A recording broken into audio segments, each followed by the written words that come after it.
અ, કોઈ પણ ઉત્સવ હોય ત્યારે રાજકોટની પ્રજા જેમ ઉત્સવ પ્રેમી હોય અને ખૂબ આનંદથી કરતી હોય છે ત્યારે સરકારશ્રી દ્વારા અમારે આ બાબતની અંદર એમના આરોગ્યની બાબતમાં કંઈ પણ તૈયારી થતી હોય તો એની અગાઉથી તૈયારી કરી લેતા હોય છે. માન્ય અમારા સુપ્રિન્ટેન્ડન્ટ મેડમ મોનારીબેનની રાહબરી હેઠળ એણે અગાઉથી જ આવી સૂચનાઓ આપી દીધેલી હતી કે એ અન્વયે અમને એક ઓર્થોપેડિક વિભાગ, કેમ કે જ્યારે પતંગ ઉડવાનું થશે ત્યારે પડવાનું લાગવા કરવાનું થવાનું છે, એટલે ઓર્થોપેડિક વિભાગ અને એ સાથે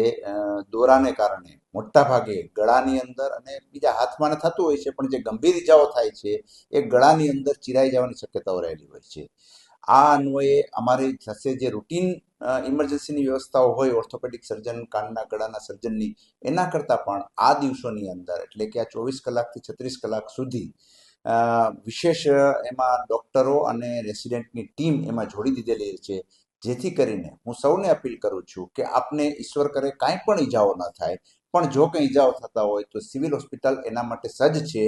આપ એ ક્ષણે બીજું કાંઈ પણ યાદ ના આવે તો સિવિલ હોસ્પિટલની અંદર આવી જશો. આવી ભગવાન કરે કોઈને જરૂર ના પડે, પણ જો આવી જશો તો અમારી ઓર્થોપેડિક અને કાનના ગળાની અને પ્લાસ્ટિક સર્જરીની ટીમ એ ખડે પગે ઊભેલી જ છે અને એ આ બાબતના અંદર જે કંઈ પ્રશ્નો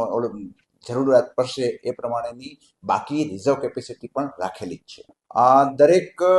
જે રૂટીન ઇમરજન્સી માટેની ટીમ હોય એમાં આ દિવસોની અંદર મેં કીધું 24 થી 36 કલાકની અંદર એ ટીમની ડબલ કેપેસિટી કરી દેવામાં આવી છે, એટલે આખી ડબલ ટીમ એ આ બાબતની અંદર રૂટીન કરતાં હાજર રહેશે. વિશેષમાં અંદાજિત તમે જુઓ તો આ બે જ વિભાગની કરીએ તો લગભગ 8 થી 9 ડોક્ટરોની ટીમ હોય છે, તો આજ વખતે 15 થી 17 ડોક્ટરોની ટીમ હાજર રહેશે. એટલે રફ આઈડિયા પ્રમાણે 50 થી 60 એમાં મોટા ભાગના તો પતંગવાળા વધારે આવતા હોય છે. બાકીની જે ઓર્થોપેડિક ઈજાઓ હોય છે એ થોડી વિશેષ 25 થી 30% શક્યતાઓ વધારે હોય છે, પણ 50 થી 60 કેસ આવતા હોય વધારાના અમારી હોસ્પિટલની